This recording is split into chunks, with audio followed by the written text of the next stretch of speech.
حرث الدنیا نؤتہ منہا، اور جس کی نیت صرف دنیا ہو آخرت نہ ہو، نؤتہ منہا تو ہم دنیا کا کچھ حصہ دے دیتے ہیں، وما لہ فی الآخرۃ من نصیب، آخرت میں اسے کچھ نہیں ملتا۔ جس کا صرف دنیا میں ہی ارادہ ہو کہ دنیا ہی سب کچھ ہے، مرنے کے بعد کچھ نہیں ہے، دنیا ہی اس کی نیت ہے، تو اس کو اللہ تعالیٰ دنیا کا کچھ حصہ دے دیتا ہے، لیکن مرنے کے بعد پھر اسے آخرت میں کوئی حصہ نہیں ملتا۔ اور جسے دنیا کے بجائے آخرت جس کی نگاہ ہو، اللہ اسے بڑھا کے دیتا ہے، اسے آخرت میں اللہ تعالیٰ اضافہ کرتا ہے۔ اور ایک حدیث پاک کا مفہوم ہے کہ جو انسان دنیا کی طرف بھاگتا ہے تو دنیا اس سے بھاگتی، مفہوم اس کا یہی ہے،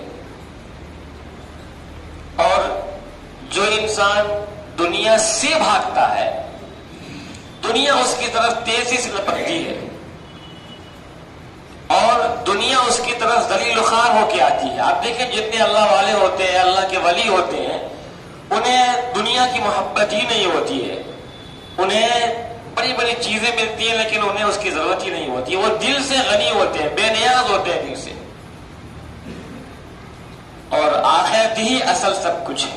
فما اوتیتم من شیء فمتاع الحیات الدنیا، اللہ فرماتا ہے کہ تمہیں جو کچھ دیا گیا ہے یہ دنیا کی عارضی زندگی کے لیے ہے، دنیا کی زندگی کا تھوڑا سا تمہیں سامان دیا گیا ہے چند دن کے لیے، جس طرح مسافر کہیں جاتا ہے تھوڑا سامان لے کر کے، تو فما اوتیتم من شیء فمتاع الحیات الدنیا، جو کچھ تمہیں دنیا میں جو چیزیں دی گئی ہے وہ تھوڑے دن کے لیے، اور وما عند اللہ خیر وابقى، جو اللہ کے پاس ہے وہ زیادہ اچھا ہے اور باقی رہنے والا، ختم نہیں ہونے والا ہے، سب سے اچھا ہے۔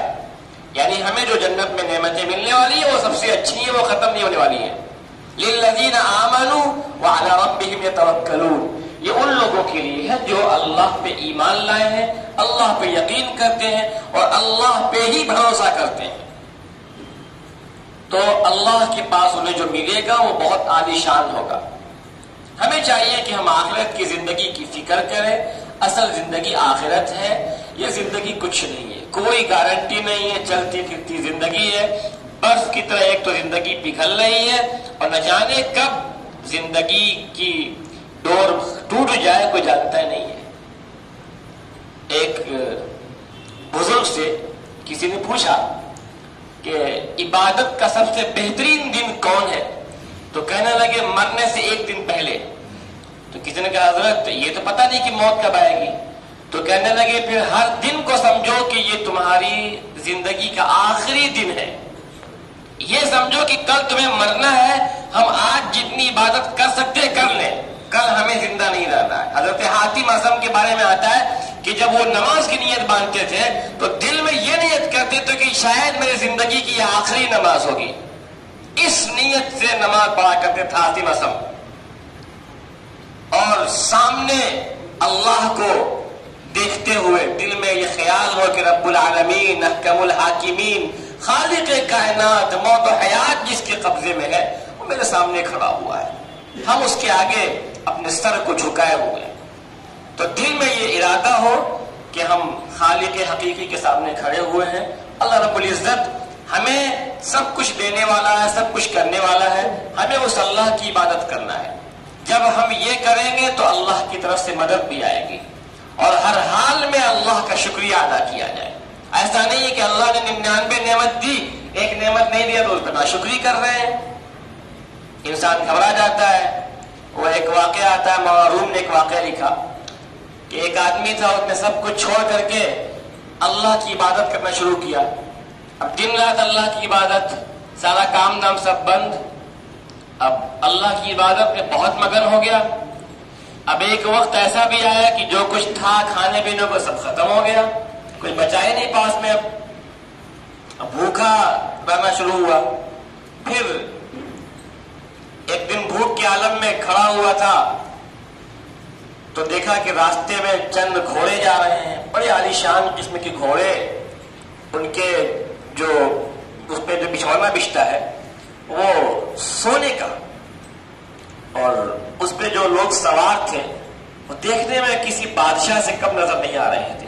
ان کے سروں پہ سونے کے تاج تھے اور دیکھنے میں لگتا تھا کہ کوئی بہت بڑے بادشاہ ہے وہ. تو لوگوں سے پوچھا کون ہے یہ لوگ؟ تو بتایا گیا کہ یہ قریب میں ایک بادشاہ ہے، ان کے غلام ہے، یہ بادشاہوں کے خادم ہیں. تو دل میں خیال آیا کہ یا اللہ، جب بادشاہ کے غلاموں کا یہ حال ہے تو بادشاہ کا عالم کیا ہوگا؟ بادشاہ کتنا رئیس ہوگا، اس کی زندگی کتنی عالیشان ہوگی. آسمان کی طرف نگاہ اٹھایا اور کہا میرے مولا، شکوہ تو تجھ سے نہیں کرتا ہوں، کوئی شکایت تجھ سے نہیں کرتا ہوں میرے مالک حقیقی، لیکن ایک بات کہتا ہوں کہ غلاموں کا کیسے خیال کیا جاتا ہے، کم سے کم اس دنیا کے بادشاہ سے تو سیکھ لیتا. سوچی کتنی بڑی بات کہہ دیا رب العالمین کے لیے. اللہ رب العالمین خالق کائنات کے لیے کہہ دیا کہ میرے مولا، شکوہ تو آپ سے نہیں کرتا، لیکن کم سے کم اس دنیا کے بادشاہ سے سیکھ لیتے کہ غلاموں کو کیسے رکھا جاتا ہے. بات آئی گئی چلی گئی، اپنے گھر چلا گیا. کچھ دنوں کے بعد یہ اپنے گھر پہ آرام کر رہا تھا کہ کوئی اللہ والا آیا، اس کا ہاتھ پکڑ کے باہر نکالا، اس کو لے کے گیا ایک جگہ، ایک راستے میں. تو دیکھا کہ چند گھوڑے ہیں، گھوڑے پہ کچھ لوگ آ رہے ہیں زخمی حالت میں، کسی کا پیر کٹا ہوا، کسی کا ہاتھ کٹا ہوا، کسی کی گردنی کٹی ہوئی ہے، کوئی تڑپ رہا ہے زخمی حالت میں اور خون سے بالکل جو ہے وہ بھرا ہوا لبریز ہے. پوچھا کہ کیا بات ہے، کون لوگ ہیں یہ؟ تو بتایا کہ مجھے اس آدمی نے جو ان کو لے کے گیا تھا، اس نے کہا کہ مجھے خواب میں اتنا بتایا گیا کہ یہ وہی جو تم نے ان غلاموں کو دیکھا تھا، بادشاہ کے غلاموں کو، یہ وہی غلام ہے. یہ ایک جنگ میں گئے ہوئے تھے بادشاہ کی طرف سے، وہاں ان کو جنگ میں شکست ہوئی، یہ ہار گئے اور یہ بری طرح مارے گئے، کاٹے گئے، پیٹے گئے. مجھے خواب میں صرف اتنا بتایا گیا کہ میرے اس بندے سے کہہ دینا کہ مجھے تو یہ سکھا رہا تھا کہ دنیا کے بادشاہ سے سیکھ لے کہ اپنے غلاموں کو کیسے رکھا جاتا ہے.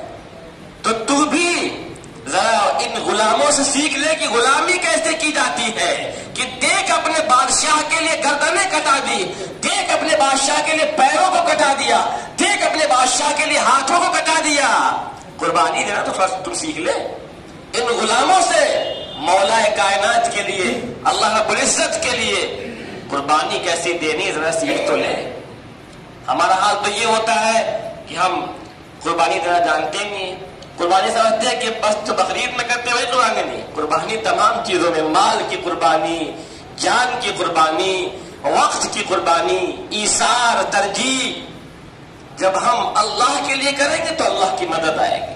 اس لیے ہمارا جو بھی کام ہو اللہ کے لیے ہو، اخلاص کے ساتھ، خلوص کے ساتھ، دکھاوا نہ ہو، ریاکاری نہ ہو، اور ہماری نیت آخرت ہو. ہر کام میں ہماری نیت آخرت ہو. مرنے کے بعد کی جو زندگی اس کی تیاری کرنا ہے. ہماری ہر تقریر میں اکثر آپ دیکھتے ہوں گے میرا موضوع یہی ہوتا ہے کہ مرنے کے بعد کیا ہوگا، مرنے کے بعد کی تیاری کرو. ہم عموماً اکثر کہا کرتے ہیں، اور آپ دیکھ رہے دھڑا دھڑ موتیں ہو رہی، لوگوں کا انتقال ہو رہا ہے. یہ دنیا کچھ نہیں ہے، اصل زندگی وہی ہے. مرنے کے بعد اصل زندگی کا آغاز ہوتا ہے. اللہ تعالی ہم سب کو صحیح باتوں پر عمل کرنے کی توفیق عطا فرمائے. وآخر دعوانا الحمدللہ رب العالمین.